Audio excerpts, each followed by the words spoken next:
7 o'clock on a Tuesday night. I'm feeling like a live show. How about you? It's Mission Log Live. I'm Ken Ray. And I'm John Champion. And you are all up in Mission Log Live. That's the show where we get together with you, our Star Trek pals, and we talk about Trek and other things, whatever's on your mind. And that is precisely why you call in, because we don't know what's on your mind yet. So give us a shout. There are a few ways to do that. You can click on the link to join our Zoom meeting, or you can use the one tap from your smartphone. You can also call us like Bell called Watson, 646-558-8656, 646-558-8656. Then enter the meeting code that you'll find in the show description and in the comments. Then you are on with us. Joining us this week, it's Lisa Hansell. Oh, sure, you may know Lisa as the makeup artist of some renown. You might know that Lisa is a sci-fi geek as well. You might know Lisa was one of the producers of Star Trek Continues. But did you know that she's also producing a new film that features some Star Trek alumni, too?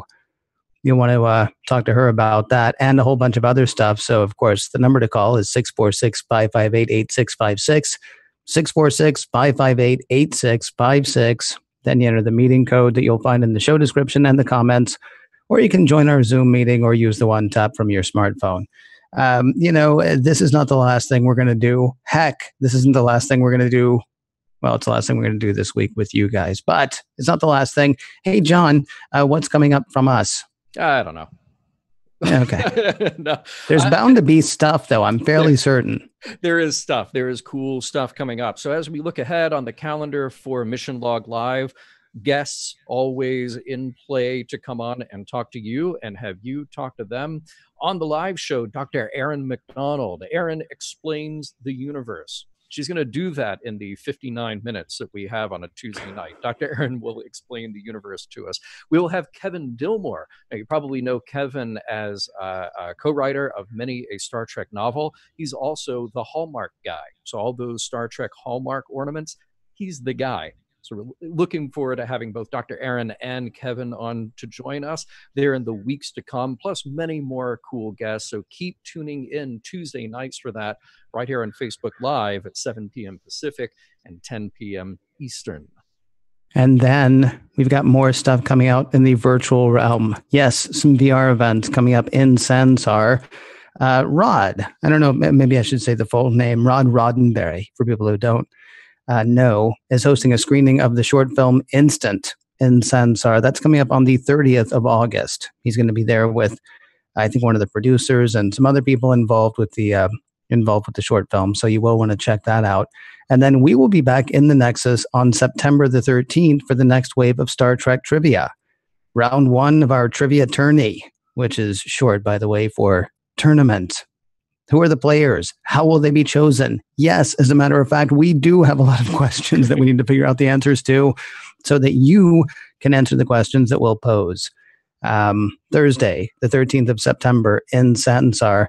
And that's going to be the start of, in my head, it's kind of like how I thought there was going to be a whole army of people in Lieutenant Jay's shirts. Mm-hmm. I had this crazy idea that we would have a trivia tournament, which means we're going to have enough people to do trivia that first week. And then we'll have completely different people, like a month later, and then completely different people a month later. And then we get them all back together for the big tournament to end the year. Not like New Year's Eve, because I want to be in reality on New Year's Eve, right? I don't want to be in, not that there's anything wrong with spending New Year's Eve in virtual reality. It's just, you're likely to spill your drink. So anyway, the trivia tournament, if you feel like that's something you might want to do. By the way, one last thing. If you don't have all the virtual reality gear, you don't need virtual reality gear to participate in the Sansar stuff. You do need a machine that runs Windows 10. But go to sansar.com, get your free account there, build your avatar, and then even if you can't, don the headset and see everything in 3D, you can still be there and interact. And we'd love to see you for all the stuff that we're doing there. Hey, Ken, I'd like to say hello to some of the people who are saying hello to us. We got Benjamin, we got Chuck, we got Kim, we got Carlos, we got Ron, we got John, we got David, Christine, who apparently never is free on Tuesday nights, but she's free tonight and she's saying hello. So we got Matthew and we've got Brian, just so many friendly faces out there watching us live tonight. Great to have you all with us. And I have no segue. I'm just going to jump right to the poll. So every week, we like to ask you a poll question. Last week, we were fresh off of that news from Vegas about Patrick Stewart coming back as Jean-Luc Picard. And we asked you in that new series, which Picard do we want? Do we want TV Picard or do we want movie Picard? And Brandon, our technical director, chose exactly the right images. He chose a thoughtful, diplomatic-looking Picard for TV Picard. And then he chose machine gun wielding, Borg shooting Picard for movie Picard. 82% of you said TV Picard. 18% of you love Borg getting shot with a Tommy gun. So I guess we'll just have to wait and see what we get when we get new Picard on TV. Yeah, we should have pointed out that votes here don't count towards anything. Nope, not at all. It's just a question of no wagering. Yeah, what you might want to see. So it's not like, well, the people have decided 82% want TV Picard, so back to the drawing board, guys, or whatever. Or yay, we're doing exactly what we should be doing. It's just, it is interesting to hear what people say as far as which one they would rather see. I'll be curious to see which one turns up. In the meantime, as you pointed out, John, we do have a poll question this week as well. Practical or CG? Which of course is inspired by the fact that we're joined this week by somebody who does makeup and and a bunch of other stuff too, but does makeup for does makeup for fans, does makeup for productions, all of that. Well, I don't know if you could actually say that putting plastic on your face is completely practical, but works in practical makeup certainly. So practical or CG is the question. Right now, practical is running away with it. 74% say practical, 26% say CG. And while we might talk about makeup, we're not just talking about makeup. It's ships, it's sets, it's the whole nine. It's, green screens versus, sets that are built out and all that stuff. So the poll question, practical or CG? Cast your vote because every vote counts towards the counting. But again, the world's going to go the way it does. I pretty much will always come down on the side of practical. I mean, really? Yeah. Look, if we're talking models and ship effects and stuff like that, to me, you still cannot beat the refit Enterprise and that 9-minute fly around in the motion picture. This is one of the great special effects sequences of all time.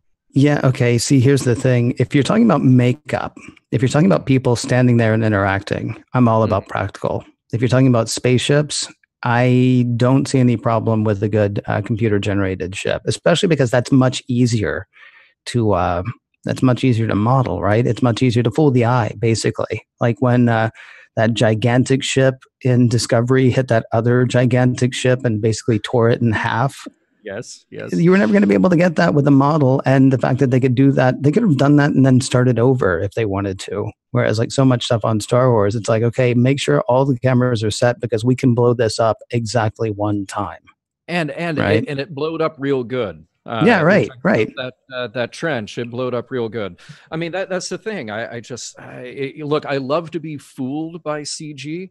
I really do. But so often I feel like I am not fooled by CG.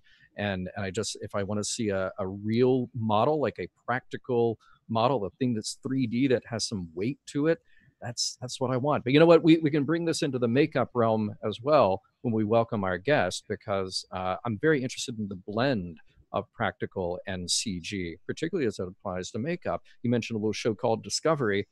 We see a little bit of that there too. So without further ado, let us say hi to our guest, Lisa Hansell. Welcome to the show. Thank you. I'm so glad to be here. Thanks for having me. We're very glad that you're here. Now, we kind of always kick off an interview with a guest by getting in a nutshell, your sci-fi story, your Star Trek story. So how far back does that go? What brought you to it? And now, like so many people, you had a foot in the fan world and a foot in the professional world. Bring us up to speed.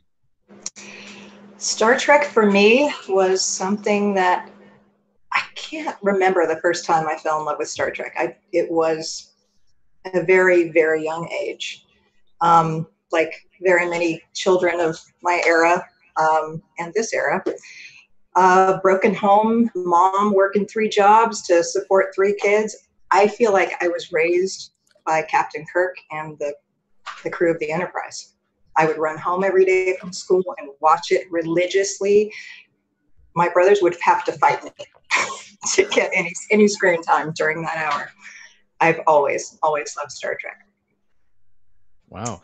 And so then take us a little bit through the professional career then, because now, as we mentioned in the intro, you do makeup, and you've done it for fan productions, for independent Star Trek productions. You've done makeup for fans, which we'll talk about in a little bit as well.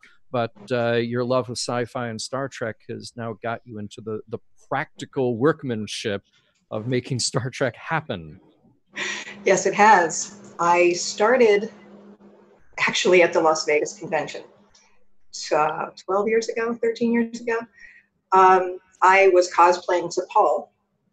I had the outfit, I had the uniform, and I had the ears, and I had no idea how I was going to put them on. I thought maybe double stick tape. I really had no clue.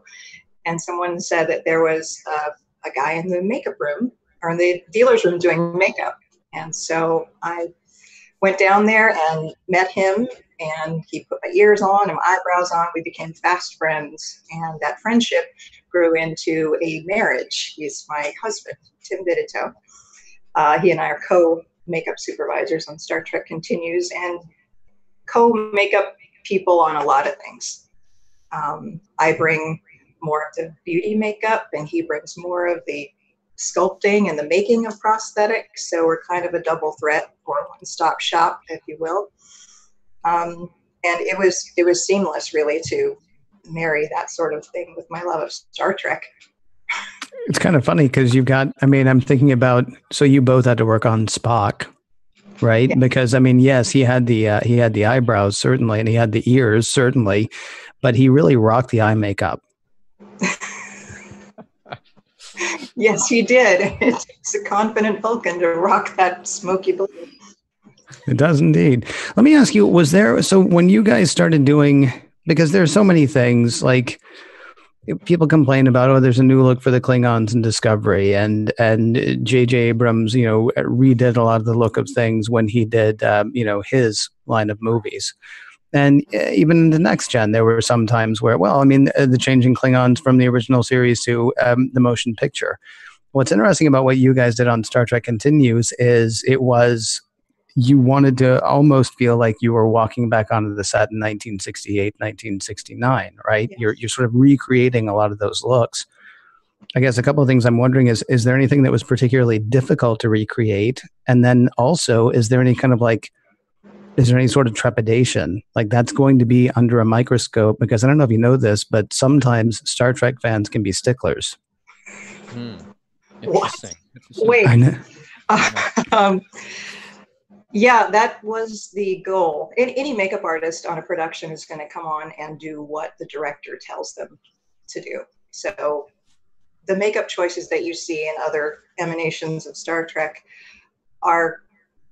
they're probably collaboration, makeup department and the director, but a makeup artist pretty rarely gets to just go do what they want.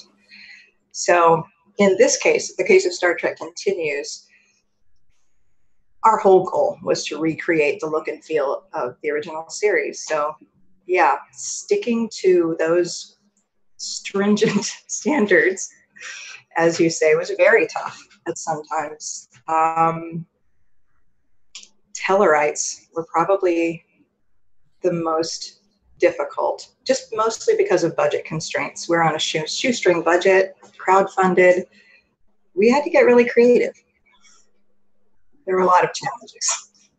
So I want to talk to you about that. You started out kind of coming into that project as the makeup person, but you then are an associate producer, a producer on the show. You got to wear a lot of hats, and that means that you had influence in so many places. So it's not just makeup that had to be spot on, but it's your influence that made everything look spot on and everything tick. Can you take us through a little bit of that and just talk about kind of how your role evolved and what areas then became under your purview. Certainly. I came on the show before the first episode. I wasn't part of the vignettes. But back then, there weren't a lot of us. They were the skeleton crew. We hadn't proven what we could do. Nobody had seen our episodes and seen how pretty darn awesome they are. So we all did a lot of things. I started out helping out with social media. Took over the Facebook page and Twitter, that sort of things. I have a wonderful volunteer, thank you, Linda, I love you so much, who will queue up the posts for me, and then I can just go in and kind of manage them.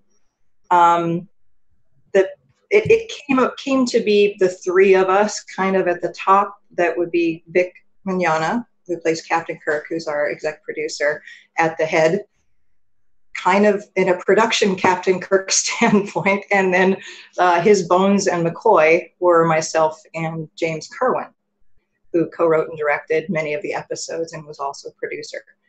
And the three of us just kind of did whatever needed to be done. Yeah. Writing and directing, that post-production, sound, all the effects, like adding in judder and film grain to make it look more like, because we shot digital. James handled a lot of those aspects, and I would handle, emails and the public and that sort of thing, and give input here and there on an episode. But yeah, James and Vic largely drove the creative aspects of the episodes. Excellent. 646-558-8656 is the phone number to call. 646-558-8656. Then enter the meeting code that you'll find in the show description and the comments, or you can join the Zoom meeting or use the one tap from your smartphone. There are two directions I want to go, and I don't know which direction to go first. So I'm going to ask one of you to remind me to come back to the one about how, like, suggestions that you would have for people who want to do makeup and that kind of thing. So remind me to come back to that, if you will. What I'm wondering about right now, though, is there a favorite episode of yours in Star Trek Continues? And then I have a follow-up question after that. But let's start with that. When you look back at the 11, it is 11, I believe. Yes. When you look back at the 11 episodes that you did, is there one that you're like, yes, that's the one? Or can you separate out a favorite from the rest? Oh my gosh, Ken, that is a really hard question. They're all beloved for a lot of reasons and different reasons. From a makeup standpoint, I think my favorite would have to be Still Treads the Shadow, which was episode 8, where my team and I got to turn our Captain Kirk into very old Captain Kirk, and that was a lot of fun. And working with a double when Vic was old Kirk, Greg, who was his double, was young Kirk, and vice versa. So in essence, we really were getting two people into old age makeup several times a day. It was quite challenging, but I'm so pleased with the results. As far as an episode storyline, I'd have to say episode 9, What Ships Are For, is probably my favorite. That guest star John Delancey and Anne Lockhart, Elizabeth Maxwell. It's a get you right here. I know that you had there was a motto on the show, and I believe it even made it to a T-shirt or two, and that being, "It's so Star Trek." Tell us about. I mean, first of all, when did that come up, and second of all, what were the moments that made you and everybody else there go, it's so Star Trek? That phrase appears on every single one of our cast and crew T-shirts. Vic had T-shirts made for us for every episode, and in quotes, "It's so Star Trek!" ! Shows up on every single one of them. Because from the very first episode, we would be setting up a shot. Matt Busey, our director of photography, who is an absolute genius with light and angles and knows Star Trek, he would be setting up the lighting, and he'd turn the camera around just so, and we'd look at that monitor and gasp because we could swear we were looking at an episode of the original series, that this was what we were doing. And we would inevitably just say, it's so Star Trek. So Star Trek.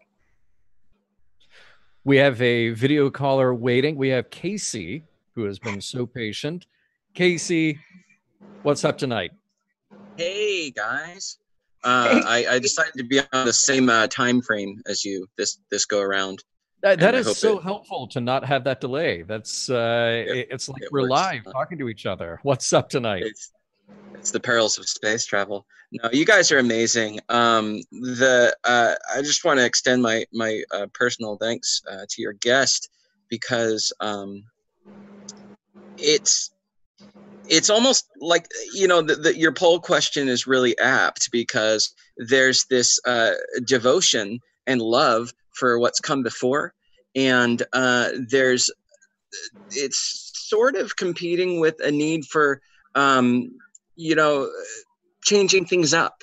And whereas I thought the J.J. Abrams movies did it a little too much, they kind of reinvented a little too much unnecessarily, and without the same aesthetic of things making sense, which is what the original series excelled at. The design of the bridge on that original Enterprise is outstanding, and the actual U.S. military ended up using ideas from it, modular consoles and stuff.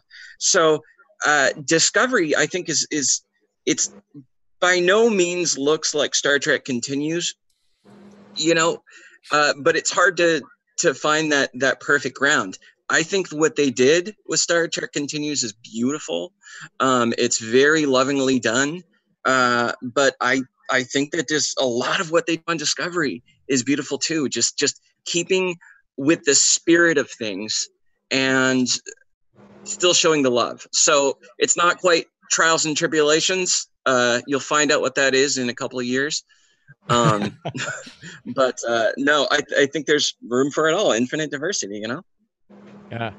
Well, to that point, and obviously the mission of Star Trek Continues was to continue making exactly what TOS looked like, to finish out as if the show went off in June of 1969, and it picked up again later that year. You couldn't ask for better. With a new cast, but it's the same show continuing on. And I'm curious, Lisa, what Casey is talking about here, you guys, you all had this common vision of exactly what this show would be, of exactly what it would look like, exactly what it had to feel like. I'm sure that was incredibly intimidating on its own. So I would like for you to speak to that. And B, I'm just curious, how do you even wrap your mind around, okay, we're going to do this thing that will be enormously difficult, that will take a lot of time and effort and probably personal expense and last over a period of years. Did you know what you had signed up for? I don't know where he went, but he's I'm wonderful. right here. I'm right here. Thank you. Hey, there he is. I went out for a smoke. No, I didn't do that. I don't smoke. It's just terrible. Thank you very much, Casey, and thank you very much for calling in tonight. Always, guys. You're awesome. Take care, man. Bye. I'm going to do the number again, and then John, do you want to pause for a second to do some business, or what do you want to do? Yeah. Do the number. Right. We'll do business. We'll come back. I'll do the number. We'll do the business. It'll be great. 646-558-8656 is the phone number to call. 646-558-8656. Then you enter the meeting code that you'll find in the show description and the comments, or you can join the Zoom meeting, which I think is actually how Casey joined us. So you can see that works. And then you use the one, or you can use the one tap from your smartphone as well. Am I early on business time? I don't have my glasses on, John. I'm sorry. Yeah, we're just a couple of minutes early on business All time. right. Well, there's no time like the present for business. Sure, because, anytime's the right time, I suppose. We have this shop that we like to tell people about. Why do we like to tell people about it? Because we like for people to know what's there and maybe shop there too. If you go to missionlogpodcast.com and click shop in the upper right-hand corner, you will be face-to-face with a bunch of really cool stuff that our friend Carl Huber has actually designed. A lot of it's stuff that Carl's designed. Some of it's stuff that we've carried over from our previous shop as well. In fact, John, why don't you tell people the kinds of designs they'll find? Oh, yeah. Well, here's the thing. You can go to the shop and then you can leave the shop being cool as Kirk. You might even take home Ethos Pathos logos. You might take home something like with a travel motif, like, say, the Ditalics Mining Corporation. Well, a little corporate motif, actually. The Nova Squadron, the late, great Nova Squadron. You might have Bonk Bonk on the head since 1966. And then you might even find your favorite lieutenant, my favorite lieutenant, oftentimes a viewer of this show, Lieutenant J. Yeah, Jay is represented there. There's carbon chauvinism. There's isolinear John and Ken. There's all kinds of crazy stuff for you to enjoy. There are Silicon supporters as well. And here's the thing. How you enjoy it is largely up to you. If you just want to stick that stuff all over the place, you can have it all on stickers. If you want to wear it around, you can wear it on a hoodie or on a T-shirt. There are tapestries. Ken, I hate to interrupt, but Carlos is pointing out in the chat right now, in all capital letters with, I believe, 8 exclamation points, tapestry. Well, I was just saying tapestry, but thank you both very much. I appreciate that. Point is, there are lots of different ways to enjoy the stuff that we have there, but there's only one place to get it. Go to missionlogpodcast.com, click shop in the upper right-hand corner, and then, should you feel so inclined, shop. And thanks for checking that stuff out. That's, next year, by the way, we had 4 people, myself included, show up in the Lieutenant J shirts. Next year, I'm aiming for 8. Yeah. I'm aiming for 8 total. Easy. Yeah. So I need at least 4 of you sometime in the next 11 months to buy a T-shirt and also plan to be in Las Vegas for STLV 2019. 646-558-8656 is the phone number to call. 646-558-8656. You can also click on the thing, or you can click on the other thing, and then you'll be here talking to me and talking to John and talking to our guest, Lisa Hansell. So it's interesting. I've heard Vic say this before, Lisa, and you said it earlier as well. The plan was one and done. And then, of course, people liked it, and so you kept making it.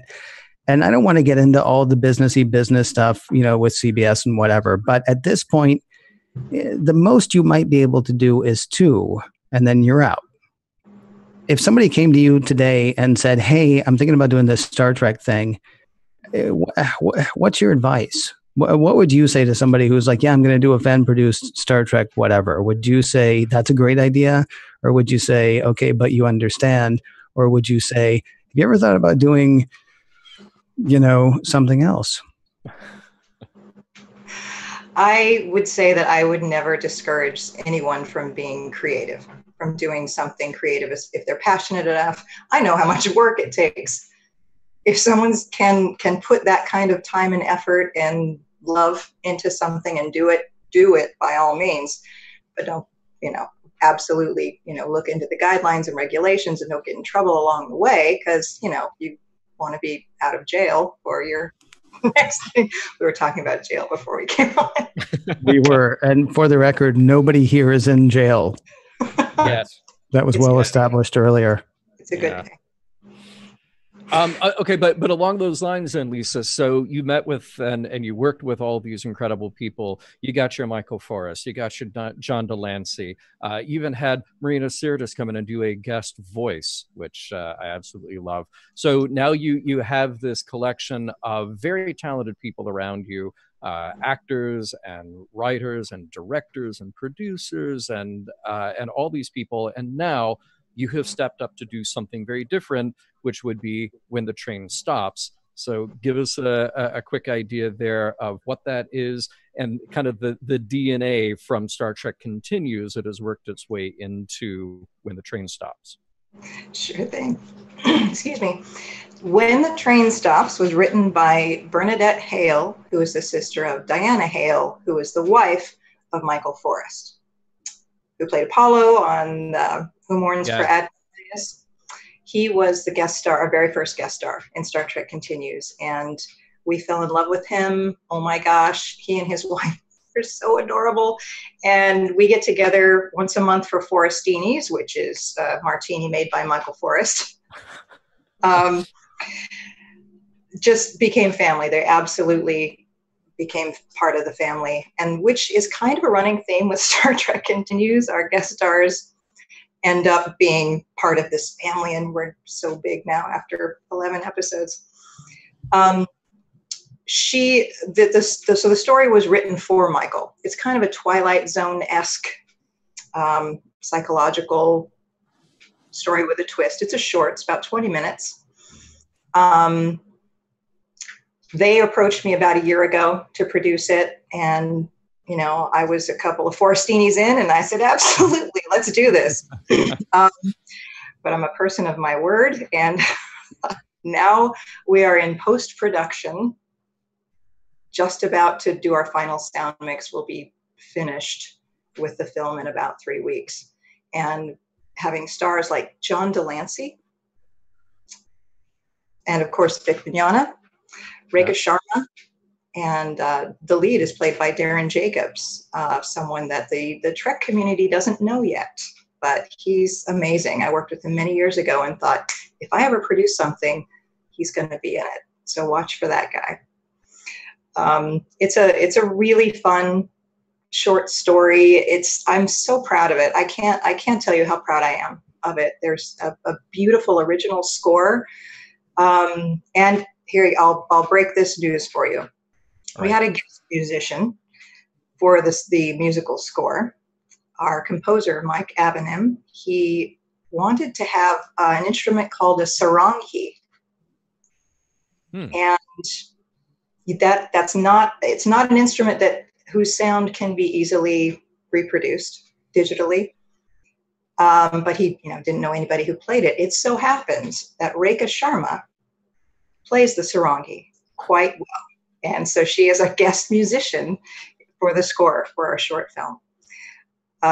It just goes to show how many great people I've been privileged to meet through Star Trek Continues. Every one of them that are in the film have become really, good friends, not just necessarily business associates, but really good friends. And that's who you want to work with. Because that's how what is the saying? If you do what you love, you never work a day in your life. Oh, I thought it was keep your friends close, but your enemies closer. I couldn't remember which direction. Yeah, I wasn't sure. Okay. So done in 3 weeks, and then how and when and where can we see it? It will first make the festival circuit before we seek distribution. We crowdfunded the whole thing on Indiegogo, and there are perks that allow an early download or early viewing. So some of our donors, thank you donors, will get to see it as soon as it's finished, and finishing touches are put on it, perhaps in about a month. The rest of the world, if you're not going to one of the festivals, it might be a little while. So. And what festivals are we talking about? I mean, are you talking specifically about short film festivals, sci-fi festivals? Are you talking about like regional Comic-Cons? I mean, where do people need to keep an eye on it? I mean, I know you've got a website, which we want to direct people to that as well. But I mean, like, what kind of festivals are we talking? Do I need to go to Telluride, or can I go to, Comic-Con Duluth? I guess is what I'm wondering. I will be hitting all of the best festivals. We're going to meet the Sundance Film Festival. Late deadline is September 14th. It's etched in my brain. The Toronto International Film Festival, Berlin, where you can't be over 15 minutes to go to Cannes, and we're 20, so can't do that one. But I have a list of film festivals that I want to just kind of trot it out. A short film for a producer is a calling card, kind of a, hey, look at me, this is what I can do. Do you have work for me? So because, I'm just so proud of this that I'm absolutely going to submit it everywhere I can, and hopefully go to as many as I can, but that's certainly not a criteria. Cool. Field trip to Berlin, everybody who's watching the live feed right now. So put that on your calendars. Very nice. Hey, if you want to be a video caller, you can join our Zoom meeting. You can use the one tap from your smartphone, or if you want to call in, like, callers do, 646-558-8656 is the phone number to call, 646-558-8656. That, I believe, is how Earl Earl Green, as a matter of fact, joins us this evening by phone if we have him there. Earl, how's it going tonight? It is going. We have a little bit of a storm blowing in, so my timing is, as usual, impeccable. Nice. Well done, Earl. What's on your mind tonight, sir? Well, I had a question regarding the episode "What Ships Are For," which is first off, I think the whole episode deserves a shout out because it's one of those things where, as soon as the message landed, just right before the plot wraps up, I could swear I heard Gene Roddenberry jumping up and punching the air somewhere. I mean, it was such it was such a good message show. And, by golly, if Gene wasn't doing that, I was. Wow.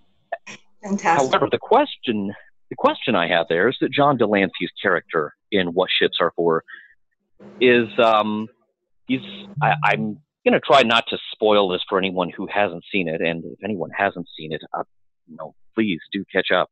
It's good stuff. But John Delancey is a head of state, shall we say, who really does not want people from other shores coming to his, metaphorically speaking, trying to translate that from space terms to naval terms. And whenever the rods and cones in everyone's eyes begin working again and we come out of black and white, John Delancey's character is very vivid orange, perhaps somewhat similar to another somewhat less fictional head of state who's in the news a lot. I was wondering if this was, if this is just a coincidence and it's one of those things where I'm reading my thing into it and overlaying my interpretation onto it, or if this was something where, there were a few giggles going around saying, oh yeah, let's make him bright orange. Actually, it was completely coincidental. I went through several color combinations to come up with colors that would complement each other. We have, on one hand, we have aliens that have orange skin and black hair, and on the other hand, there are aliens with yellow skin and purple hair. We tried a lot of different color combinations and came up, I told Vic at one point, I cannot have our guest stars looking like a bowl of hard candies. So and he agreed completely. So we just tried a lot of different color combinations as far as skin and hair tone go. And that's what we came up with. A lot of people draw parallels between politics and that episode. It was written well before the election. It's really very coincidental, any parallels that people are drawing toward it, and it's hilarious, and it tells me that we're doing Star Trek right if it makes people think. And we got I got all the emails from Star Trek Continues. I see all the social media messages, and we had people telling us on one side, I hate that episode, it's too liberal, and on the other side, I hate that episode, it's too conservative. That just told us we were doing exactly what we should be doing. We're making people think. And absolutely. I mean, conversations. And that was my favorite part, I think, about the episode, was the aftermath from the fans. It was really great. But no, the orange skin was incidental. Okay. Well, I will cop to that being, my overlay, my interpretation, but I couldn't look at it and not see it. I'm sorry. Earl, you were so diplomatic in how you phrased that question. You should really have a job on Mission Log. Nicely done. Nicely done. So, man, thanks so much for calling in. I'll try to keep you out of trouble. Okay. Thanks for calling in. Really appreciate it. And until next time, sir. Thank you. All right, so I have a question, and I said earlier, please remind me to come back to this, and I can't believe I remembered to do it on my own. Did I hear you correctly? You weren't doing anything like professional makeup before you sought out help at Star Trek Las Vegas, and then you sort of came into it that way? furthest thing from it. I've managed restaurants. I've worked at a veterinary practice. I've worked in hospitals. Kind of the common thread is that I've been a manager, and doing makeup for film, especially if you're supervising a department, is managing. So it still spoke to my talents. So then what would be your advice for somebody who is interested in starting? Because I mean, I know there are a lot of people that we would talk to who would say things like, well, if you didn't start doing it when you're 8, or if you didn't start playing with this forever ago. I mean, if somebody was interested in learning more, what's your advice on how they should go? It's never too late to learn. It's never too late to pursue whatever it is your passion is. Oh my gosh, just the only thing worse than not pursuing your passion is just letting another day go by. Oh my gosh. As far as someone who wants to pursue makeup for film and television, the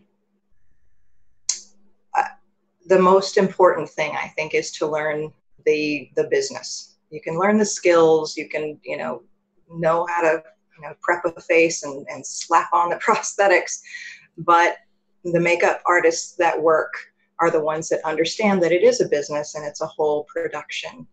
And the makeup artists who understand what the sound guy does and how sensitive the camera lens is, and you can't be spraying hairspray near it, and just stay out of the way of the lighting people, just being hyper aware of everything and being ahead of the production, eavesdropping on the director. Oh, what's the next scene? All right, I'm going to be there before he asks.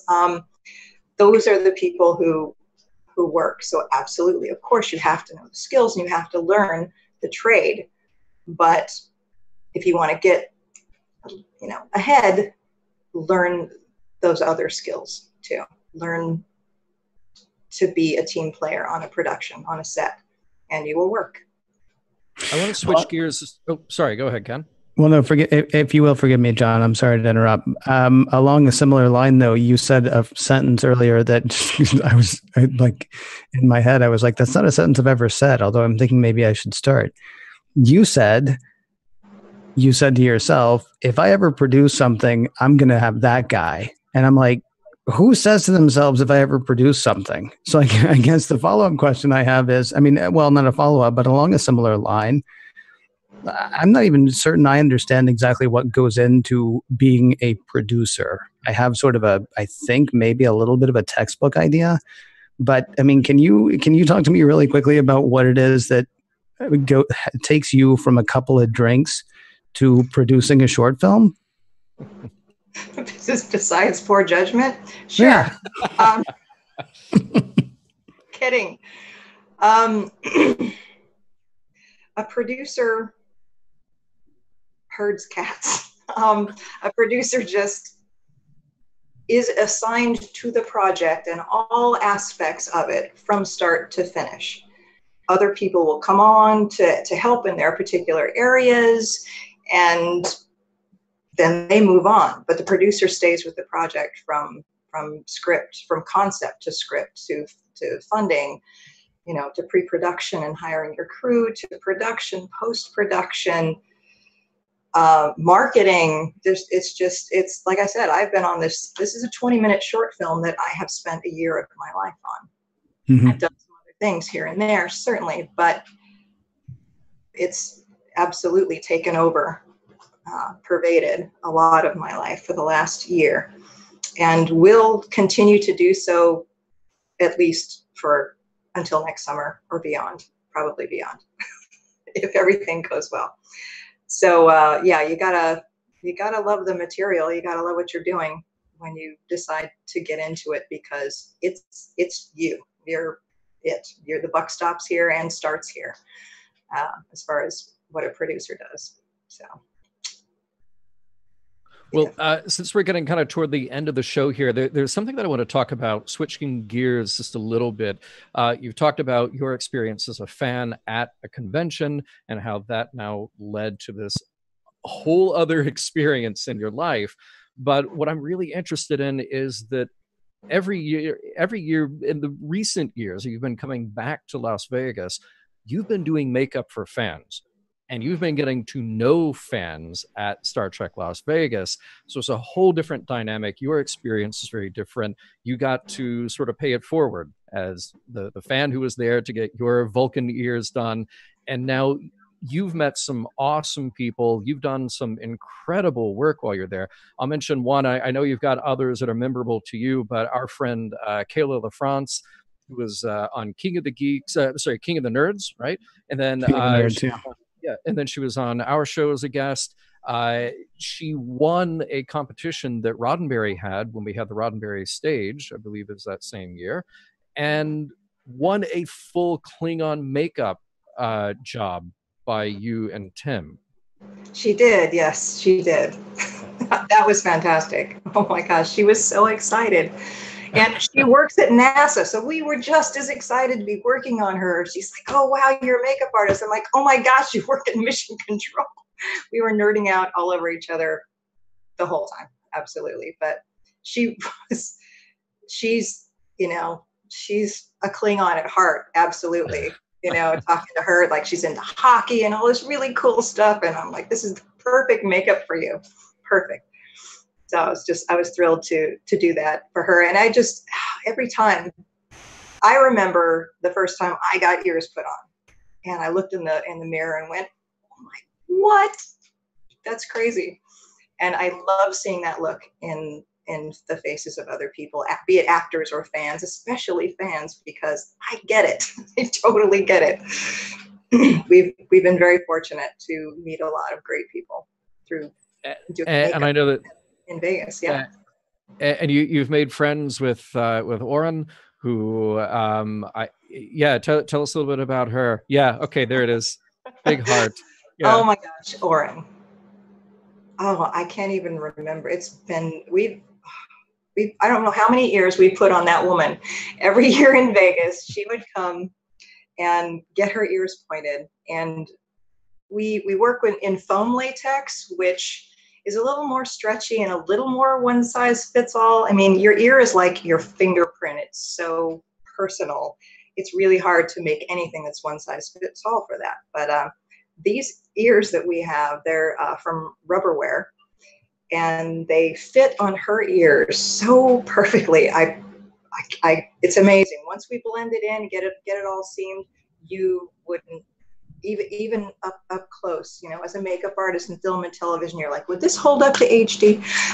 But it does. And she wears it. We put it on day one. She's always she would always be our first person, and she would wear it the entire convention and even home on the plane.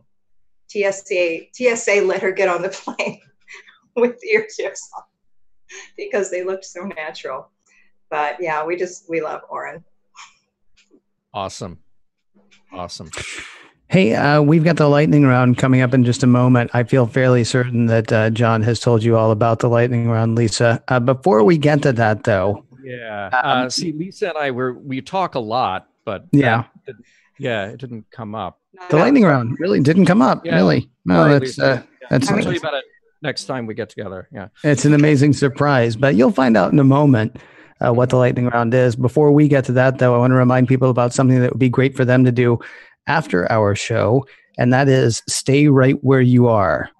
Stay on Facebook, that is, and catch the live recording of Priority One, a Roddenberry Star Trek podcast. What? Another one?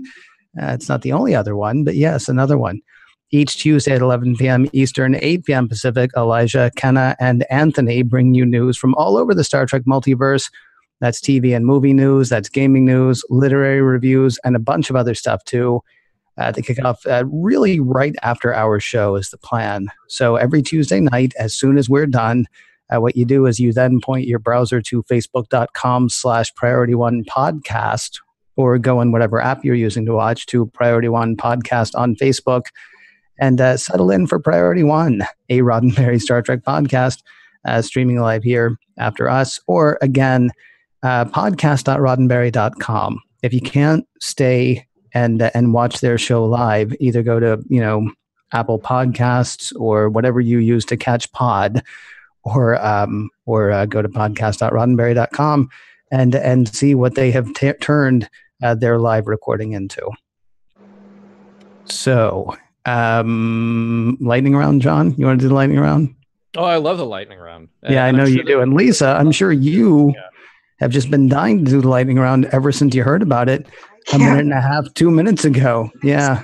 I have no doubt you're familiar with the concept. Basically, we throw a lot of things at you, and you answer us back as quickly as you possibly can. Okay.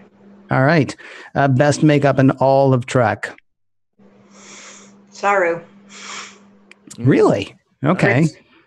And a blend of practical and CG. So interesting. Yes. Your favorite starship from Star Trek? The Stargazer. Oh, nicely done. Favorite Star Trek episode? Darmok. Nice. Favorite bad Star Trek episode? Spock's brain. Okay. Yeah, I'm with you. Well, I don't know if that's my favorite bad episode, but it is a really good bad episode. Abbott or Costello? Costello. Presley or Costello? Costello. Yeah, very interesting. Okay, very good. Favorite warp speed? 7.5. Wow. I love that. Good. These are really good. She had an answer to favorite warp speed, John. Yeah. Oh, I do too, but I don't play the lightning round, so nobody will ever know. Favorite technology from Star Trek? Your favorite Trek tech? Transporter.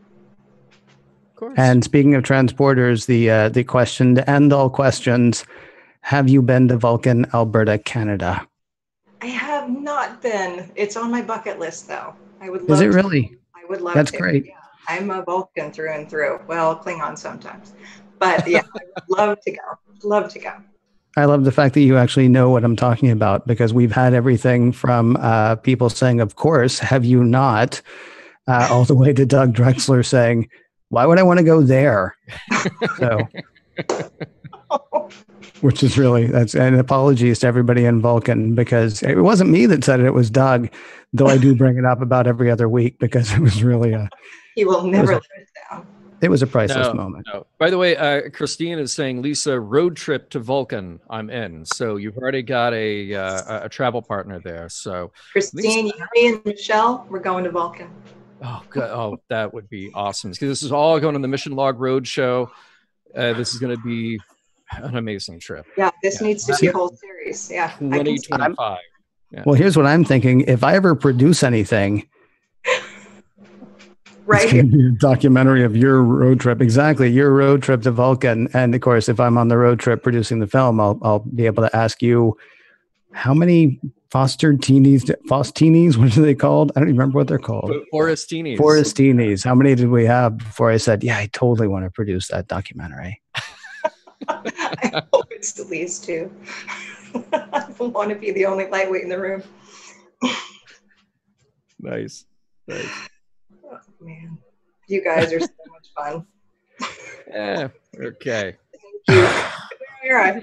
Better than a poke in the eye with a stick, as my grandmother would say.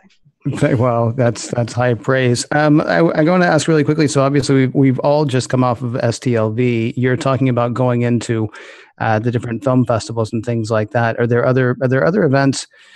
I don't know about you, John. I know something about you. You know a little bit about me. I know a little bit about you. I'm always amazed. Like, I will get like mentions from people like the weekend before they go to what sounds like a fairly big con, saying, "Oh, I'm spending this weekend at this fairly big con." I'm like, how did we not even know about that? Is there anything like that? Is STLV your one con of the year, or do you have something else coming up in addition to the films and such that you're doing, Lisa? STLV is the one that I go to as an attendee, that I've been going to since 2003. I will go to as long as they have it, I'm sure. It's just, I'm sure everyone who goes to Vegas has their Vegas family that they see once a year, and missing that is just kind of not an option. there are other conventions that will invite me or other members of Star Trek Continues cast and crew. We go to Silicon Valley Comic-Con pretty much. We missed this last year because of conflicts, but we'll go to WonderCon. We screened our finale episode at Stan Lee's Comic-Con. They changed the name this year, so I was trying to remember. So yeah, there's always something on the horizon. As far as work, I am hopefully working on a feature film, helping to produce a feature film in Napa Valley, California, October, November. And then setting up the premiere for my short film, When the Train Stops, in early December. There'll be a VIP premiere, likely at the Dick Clark Production Center. There's a sweet screening room that I'm looking at, so excited for that. Very cool. And I know you've said the title a couple of times, and I also happen to know that it's the URL, but can you tell everyone, please, where they could find more information on the film and where they can keep up? Yes, absolutely. We've got all the social media channels covered. Well, 3 of them: Facebook, Instagram, and Twitter. On Twitter, we are WTTS Movie. On Facebook and Instagram, we are at When the Train Stops, and the URL is whenthetrainstops.com. Very cool. Well, I always say this, and then I realize probably I could if I tried hard enough, but I can't thank you enough for joining us tonight. I really appreciate it. You tried. I know, right? But I should have started like 5 minutes ago if I were going to do that. It's better to just do the whole Hollywood thing and say, I couldn't possibly say thank you enough, but really, thank you for being here. You've been fantastic. We'll do lunch. Yeah. Oh, nice. Have your people call John's people and they'll get in touch with me. Yeah, maybe.